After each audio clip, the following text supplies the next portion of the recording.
Hi everyone, I just shared a video about fraction faces or how to make a well-proportioned portrait.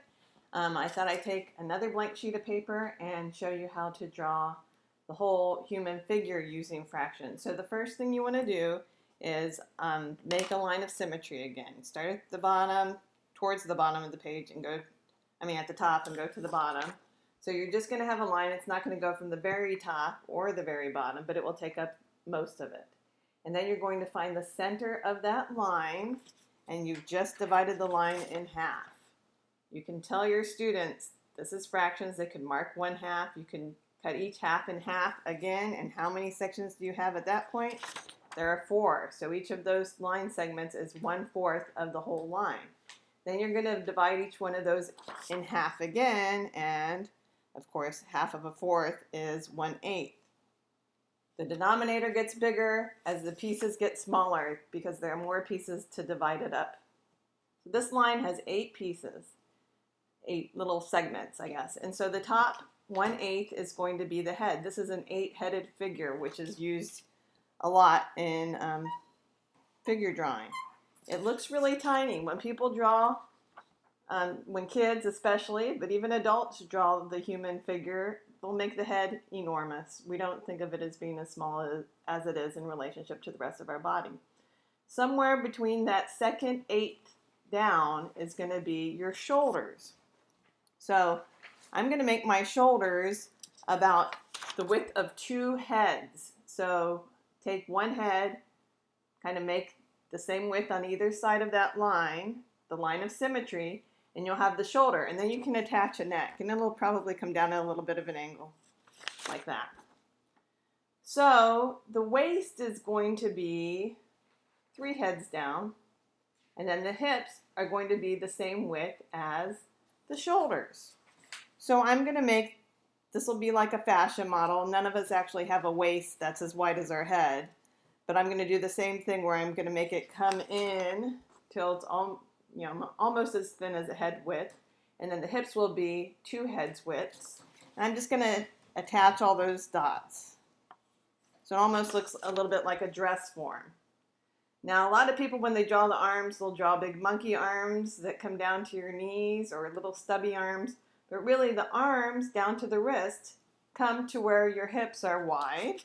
So I'm just going to add those on out here. And the hands start there and come a little bit before. And I'm just going to make like little parentheses for the hands right now. You can add thumbs in later. And then we're going to talk about the legs.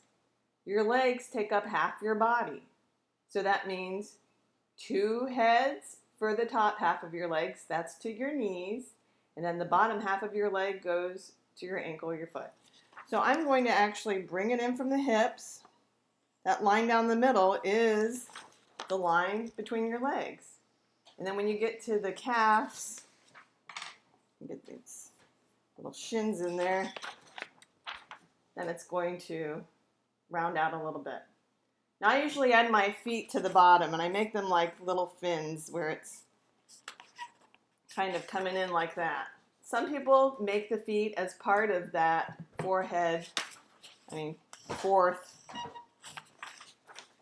they make it part of the leg. They make it part of the half of the body, those forehead heights.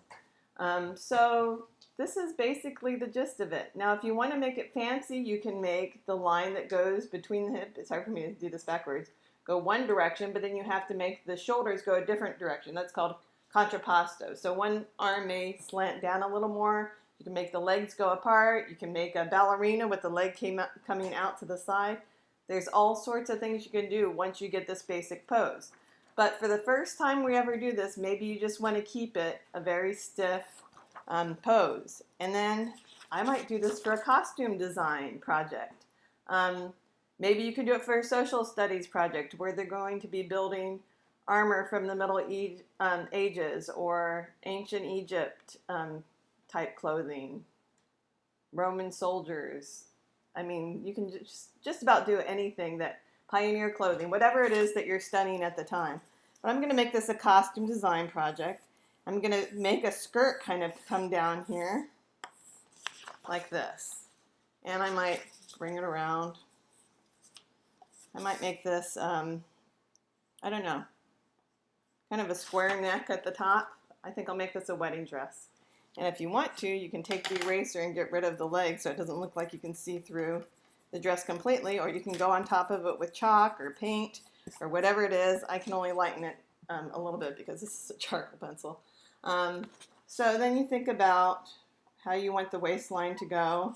And I'm going to add my arms on either side where the elbow's in the middle. And it's just going to be a little pose there. Maybe I'll do 3/4 length sleeves. So hard to find a nice modest formal. I'll have to decide one myself.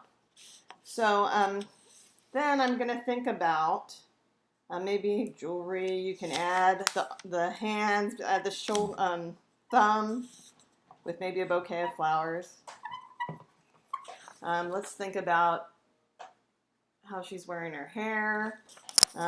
Maybe we want to do a little flower on the top and have a big veil coming out the side. So this is a very rough sketch, but you get the point that this is something that can be done very quickly and easily. I'm going to take those webbed feet and maybe add little shoes so that it looks a little less,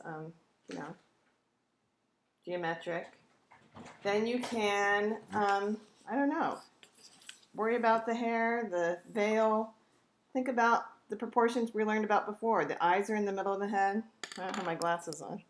And when you get into this detail stuff, think about just where things go. You don't have to add a lot of details, but the eyes are going to go in the head, and I just might make little dots or slits, something really simple. The nose, the mouth, the ears, give it a little hairline. Oh, she doesn't look very happy, but now she does, a little bit more happy. So this is just a couple minutes. It didn't take very long. You can use it a variety of ways. It's not my best drawing, but think about how to divide a line of symmetry into 8 pieces and teach your students fractions. How do you take half of a half? Now it's a fourth. Now you got 4 sections. How do you take half of that? 8. What does that have to do with real life? This can help you learn to draw your action figures for your comic books that you're going to be writing in class next week. That could be a language art. Like I said before, it could be a social studies lesson if they're doing historic clothing or figures that they've been studying. So anyway, I hope you got something out of it and that you can use it in your classroom. Bye.